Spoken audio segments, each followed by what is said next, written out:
Good Monday morning. Oh my goodness. Good Monday morning. It's Monday. It still feels early to me. I don't know what's happening. We had quite the adventure this weekend. I'm running a little tiny bit late this morning, but here I am. I am here. Good morning. Heidi and I had quite an adventure in that we played in a charity softball tournament over the weekend, as in yesterday, in, what was that city called? Appleton, Green Bay. We were in Appleton, Wisconsin, which is like right outside of Green Bay. And it was, number one, so much fun, but it's one of those things where I am a super fan of the National Football League. I am a super fan of really, really talented players, and it was an event that has been hosted by Donald Driver for years. And Donald is just like one of the all-time greats when it comes to wide receivers in the National Football League. And to be standing on a field, number one, I mean, well, we'll get to my play, but standing on a field playing third base as he is pitching, and Greg Jennings, another amazing wide receiver, is playing right field, and Heidi Powell, an amazing shortstop, is standing next to me. Heidi, you did an amazing job, by the way. It was beginner's luck. Beginner's luck. Forget beginner's luck. I thought you were fantastic. I think you did a fantastic job. But we were raising money for charity. He's had this charity for some 21 years now. And it was one of those days where you're just like, is this my life? Is this actually happening in my life? What in the world is going on? So anyway, I hope that this finds y'all having had a good weekend as well. What was exciting in your weekend? I ended up putting up a post of us at the game, and man, it looked like everybody was having quite the weekend themselves, and I am certainly here for that. We flew from Appleton to Sacramento last night. We landed here. What time did we land, Hyde? Midnight. We landed at midnight, and then we had to drive from Sacramento to where we're staying now, where we're kind of in wine country. We're just outside of Napa, and we're doing a mastermind this week, which is one of these things I look forward to all year long. And it is some of my best friends, and it is people who, to a person, are further along in their journey than I am, than we are in many respects. And we sit around a table for what ends up being Monday, Tuesday, and Wednesday of this week.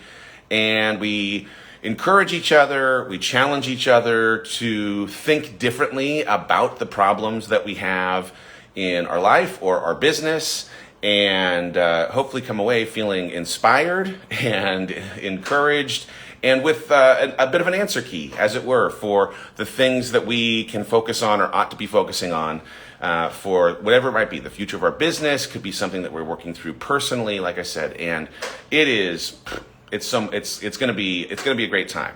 But I'm getting ahead of myself. Let's talk for a second about this baseball game that we played yesterday, because I fancy myself an athlete. I like to think of myself as someone who actually has some ability to play sports. And that hypothesis was not confirmed yesterday while we were playing this game. Every single time, I mean every single time a ball was hit in my direction. Not true. Well, I made like two catches that were decent. You made a couple of catches, by the way, that were spectacular. Accidental. This one over here, she has some hidden athletic ability, and I just could not be more excited about the replays that exist in your stories, because holy cow. So good. But I was not a very talented baseball player. I did get a couple of hits. I was proud of my hitting ability. What's wrong with the coffee machine? I broke it, I think. I don't know how to make it work. Heidi's trying to make a coffee machine work, and it's just not working right now. So raise her up in prayer.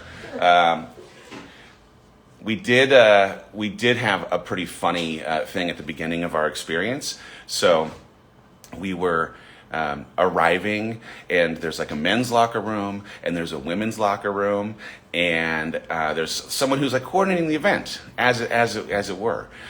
And so, like, I get there, and I'm meeting everyone for the very, very first time. This is an event that Heidi has done a handful of times, and so they're so excited, welcoming her back with open arms, and they're like, "Hello, tall stranger, welcome to this event for the first time." I'm like, "Oh, okay, great, thank you, appreciate that." And I walk into the locker room, and this like equipment manager, he's like, "All right, we have your jersey, it's hanging right over there." And I walk over, and sure enough, there's Chris Powell's jersey just hanging right in the locker room. And I'm like, "Oh, you didn't get the note. I'm not Chris. They're not still together, and I'm gonna need myself a different jersey because I want to be supportive of co-parenting and all the things, but this may in fact be a line that I can't cross." Bless. Good times. Anyway. They're bringing us coffee. They're gonna bring us coffee? Yeah, I think I broke it.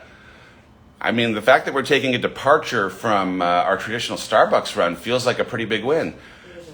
Heidi's wearing her Diet Coke sweats, Cherry Coke sweats. So if you're familiar with those, they are in full effect.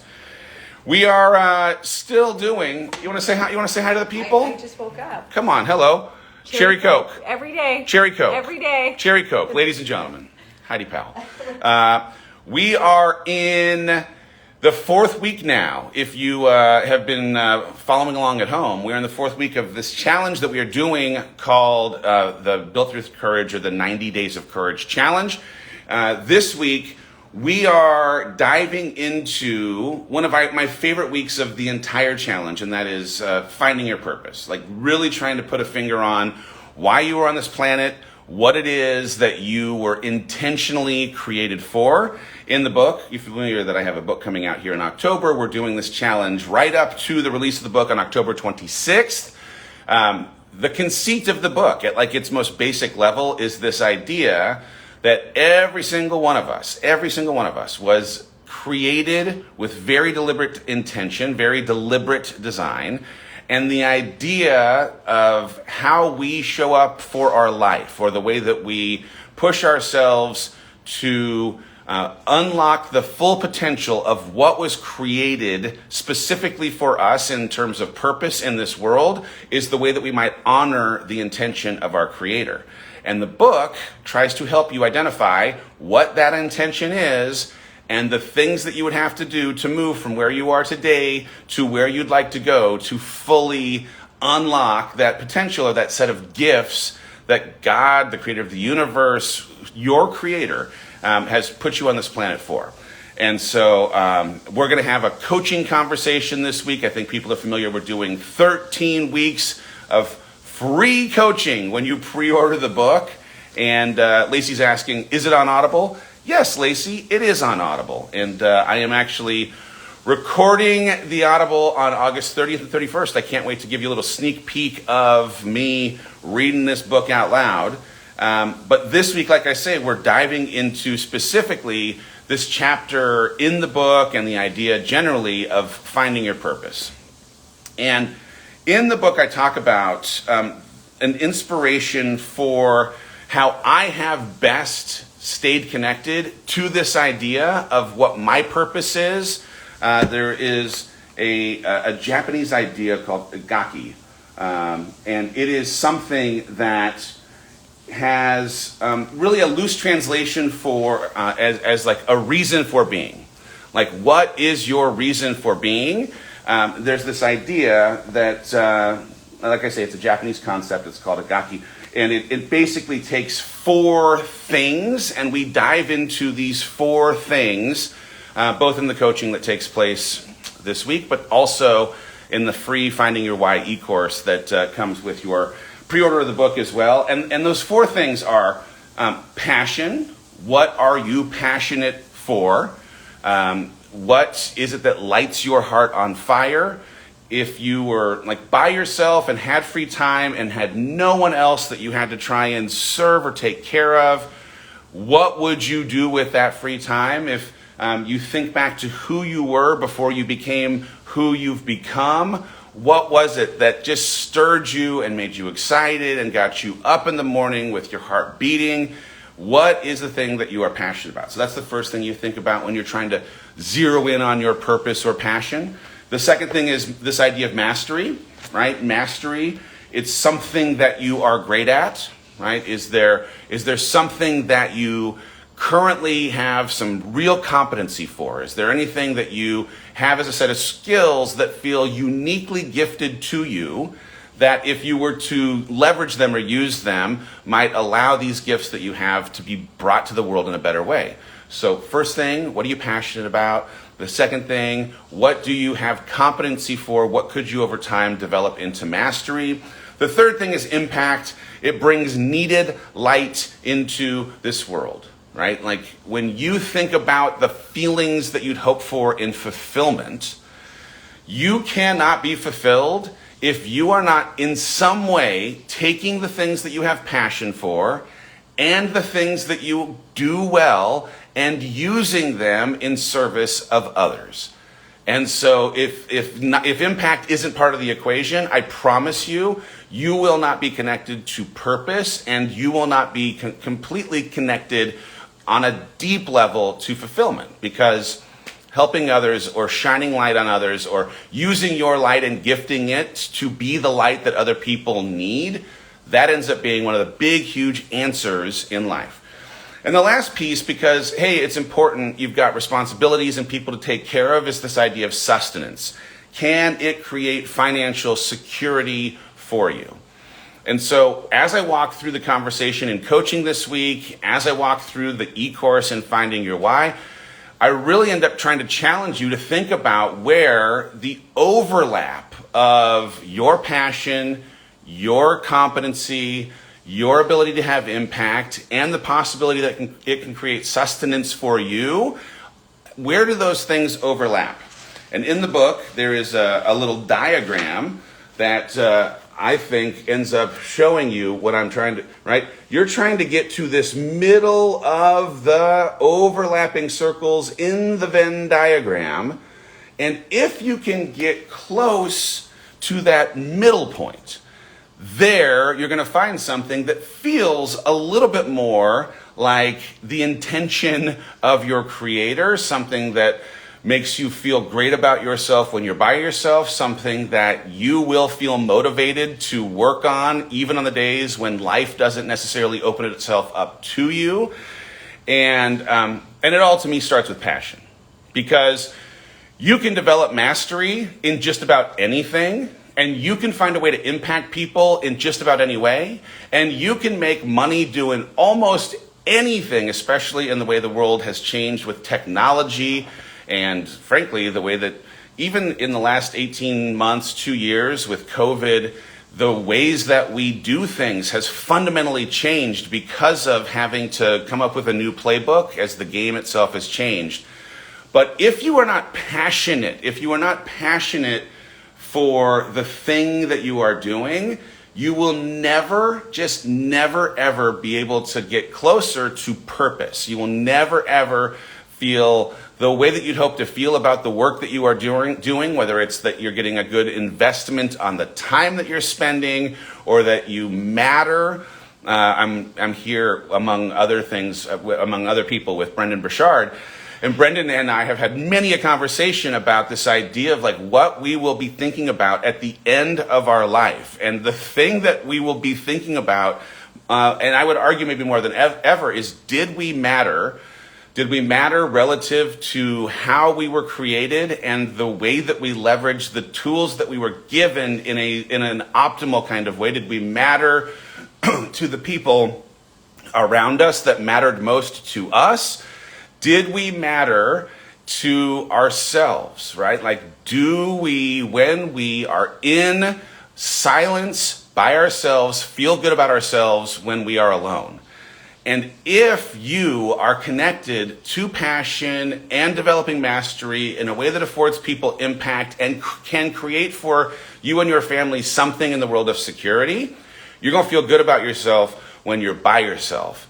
But it starts again with passion. And I, in the book, I end up writing this story about a miracle of what ended up being this meeting for me on an airplane with Dan Rather.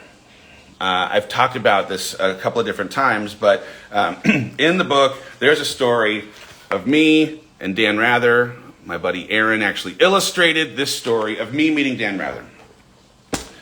And I was on this airplane and broke the cardinal rule of sitting on an airplane next to somebody. I leaned over and was like, "Oh, we're going to have to talk, Mr. Rather. You were my childhood hero. I am so excited to be able to sit next to you and would love if I could just pick your brain, have some conversation."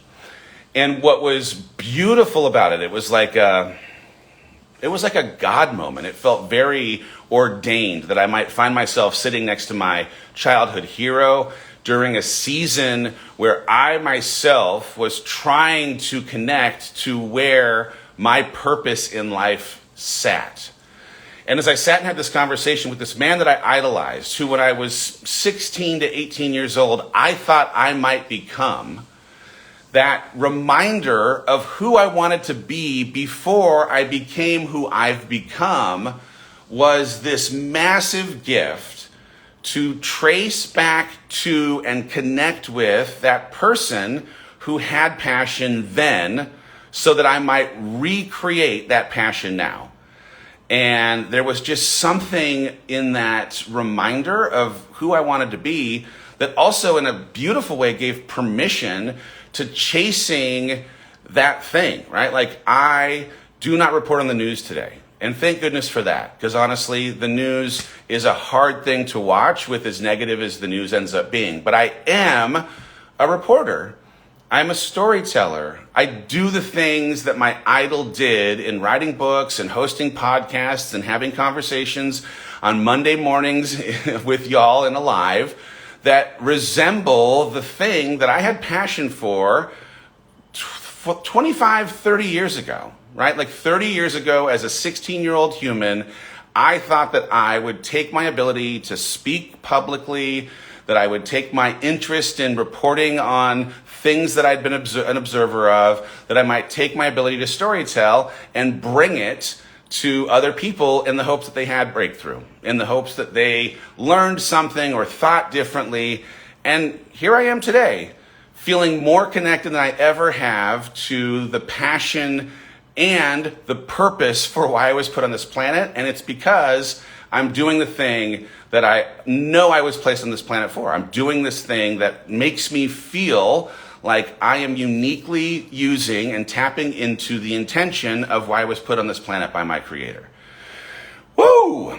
So anyway, if you are interested, if you go to mrdavehollis.com/book and you pre-order this book, immediately you get access to my Finding Your Why e-course. It is free. It's a free thank you. It's a 4-part series. It comes with a PDF workbook that helps you work through what are you passionate for, where do you have competency that can develop into mastery, how can you potentially use those gifts and that passion to have impact on others, and where might you find something to financially support your family. That course you get immediately, and you also get jumped right into our community, which has almost 6,000 people now inside of live coaching that will, for 13 weeks, have us jumping into a conversation each week about a different topic. This week's topic, finding your purpose. So if you are interested, grab the book, join the private Facebook group. It is absolutely 100% a fantastic group that is encouraging people on the daily. Now, every single Monday is when I do coaching. And I'm making an announcement inside of our private group today that I am going to have to push coaching this week to Thursday because I am having the first day of this mastermind today, and we are Oh, coffee's here, everybody. This is very exciting. We're having our first dinner tonight at the exact time that I would usually be coaching, and I cannot. Out of the interest of connecting with these people that are going to pour into me, and that I might pour into them, miss this first dinner. So I'm going to slide it, but that just gives people a little more time to do the Finding Your Why course before we dive into the coaching. And for you, if you have not yet gotten into community, to get into community with a bunch of like-minded people who are encouraging each other on the regular. Ooh, that coffee smells good. I can't show the camera at this point because coffee is a mess, but thank you. Coffee is a mess or I'm a mess? No, I mean, I just... The coffee looks beautiful. Oh, look at that. Mel's here. Mel, I'm going to see your handsome mug in just a couple of minutes, brother. Oh, thank you. Oh, my goodness. Thank you. Mel Abraham's here. He's my buddy. He's my brother from another mother, and he is going to be hanging out in this mastermind. People have asked, what's a mastermind? What's happening in this mastermind? Can you explain what's going on? So I would encourage anyone of you that currently does not have a circle of people that pours into you, that challenges you, that helps you think differently about the things that you're trying to work through or overcome, to find a way into that kind of a circle.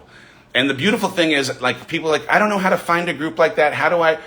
Even if you were just to simply as a part of the Built Through Courage Facebook group that we have, throw out a request for 10 people who are all interested in doing something that might push you to be accountable and think differently. I know you could create a virtual mastermind by noon. It's something that could happen like that. But it has been such a blessing for the last 3 years, have had this ability to sit at this table. And Brendan is one of the architects of getting this group together. And it's it's the most spectacular group. It's Brendan and Tom Bilyeu and Mel Robbins and Lewis Howes and Jay Shetty and just Trent Shelton, a whole bunch of us that sit around the table. It is one of the most incredible groups of people. And the challenge is that we each bring something that we have some pride for in the way that the last year's worth of time has created something of a breakthrough for us. Could be a personal breakthrough or a business breakthrough.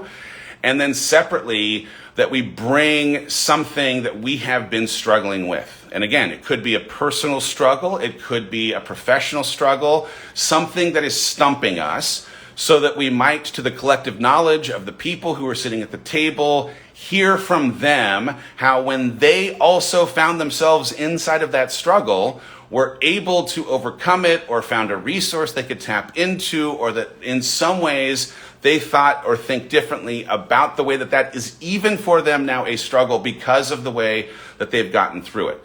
And so this is where do you fill your cup up? I fill my cup up right here. For the next 3 days, I am going to be sitting and drinking from a fire hydrant.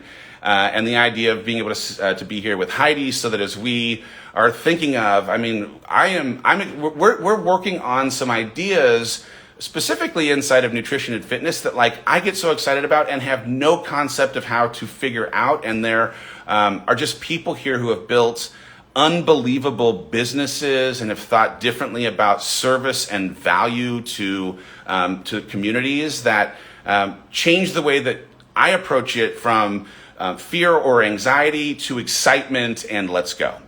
And so this experience for the next 3 days for me ends up really being this encouragement opportunity, and more than maybe anything, someone who can help with the imagination piece or the excitement piece of things that otherwise might be scary because of pushing into new spaces and doing new things. So I know you've heard this saying, you are the combination of the 5 people you spend the most time with. It's been said by every personal development person in the history of time.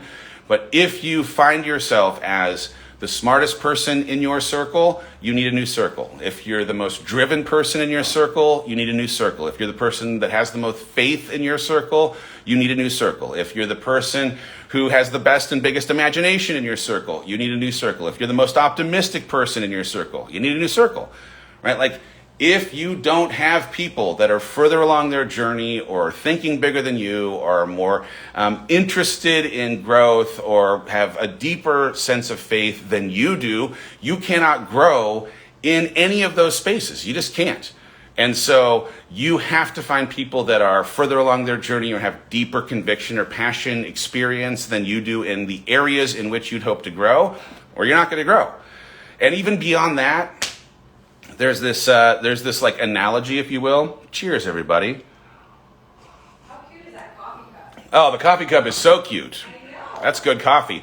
There's this analogy, I don't know if you've heard of the idea of crabs in a bucket. This idea that like, if you put a bunch of crabs inside of a bucket, and one of the crabs were to try to climb out of that bucket, what ends up happening, right? The other crabs reach up and pull that crab back down, and some of us find ourselves inside of a circle that every single time we start to make a move to believe in ourselves, every single time we start to make a move where we try to reach for a better version of ourselves, they collectively in our circle try to pull us back down to neutral, try to pull us back down to mediocre, try to pull us back down to their level, because our decision to deviate from their norm shines a light on what they aren't currently doing, makes them feel insecure that we're making a move and that they aren't. And when you're in a circle of people that are like, I am here to unlock and honor the intention of my creator, I believe that I can go do these great big things, I'm gonna go do it because this is my reason for being on this planet, I am going to honor this purpose. When you start to make a move, they're actually pushing you out of the bucket. They are pushing you out of the bucket. And then it asks right now, what do you do when that's your family? You create healthy boundaries from your family and find a circle of people that will push you out of the bucket rather than pull you back down. Time spent is not an excuse to compromise your dreams. They're not going to have to finish their life with your regret. They're not going to have to wonder when they are by themselves if they are truly honoring the intention of their creator. You are. And so if those people that are pulling you back down are your family, create some boundaries. Doesn't mean you got to cut them out of your life. They're just not invited to your dreaming sessions.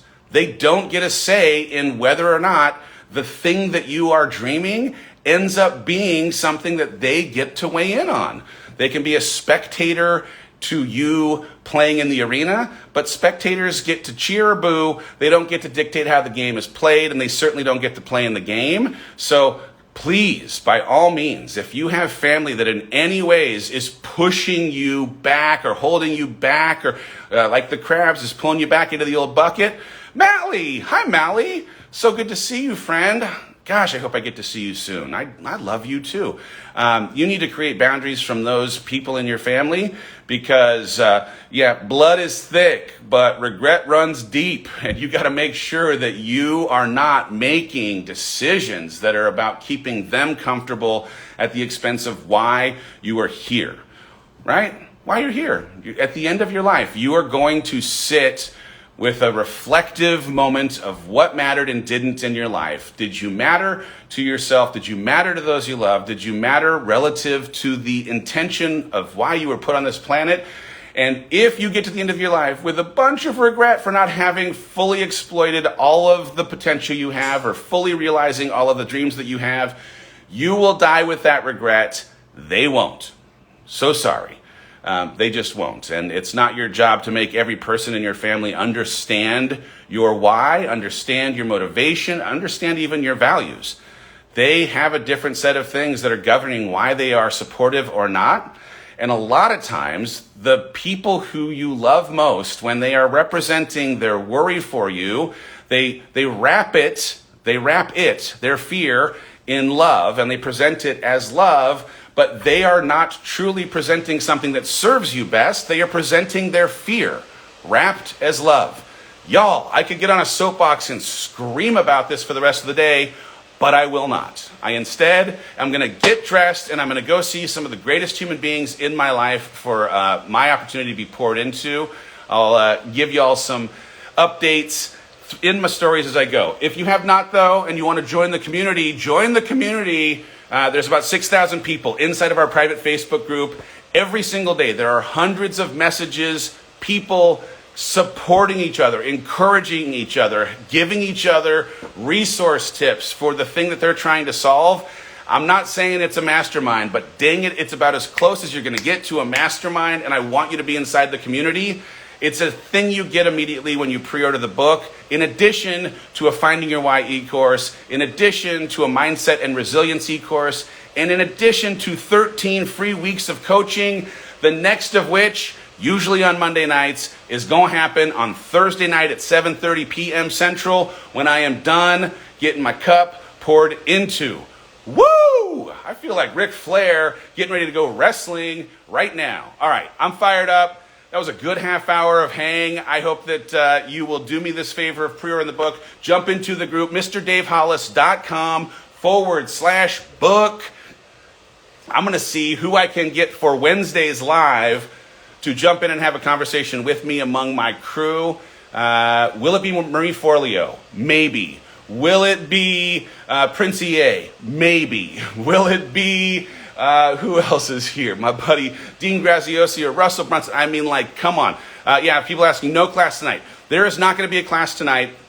We're going to do it on Thursday. I am having dinner with my crew. My crew. Yes, I'm having dinner with my crew tonight. But I'm going to find somebody from this crew to join us on Wednesday as a part of this live. And between now and then, I love you all. Have yourselves a fantastic Monday. Woo! Ric Flair style. Let's go get it. I'll talk to you all soon.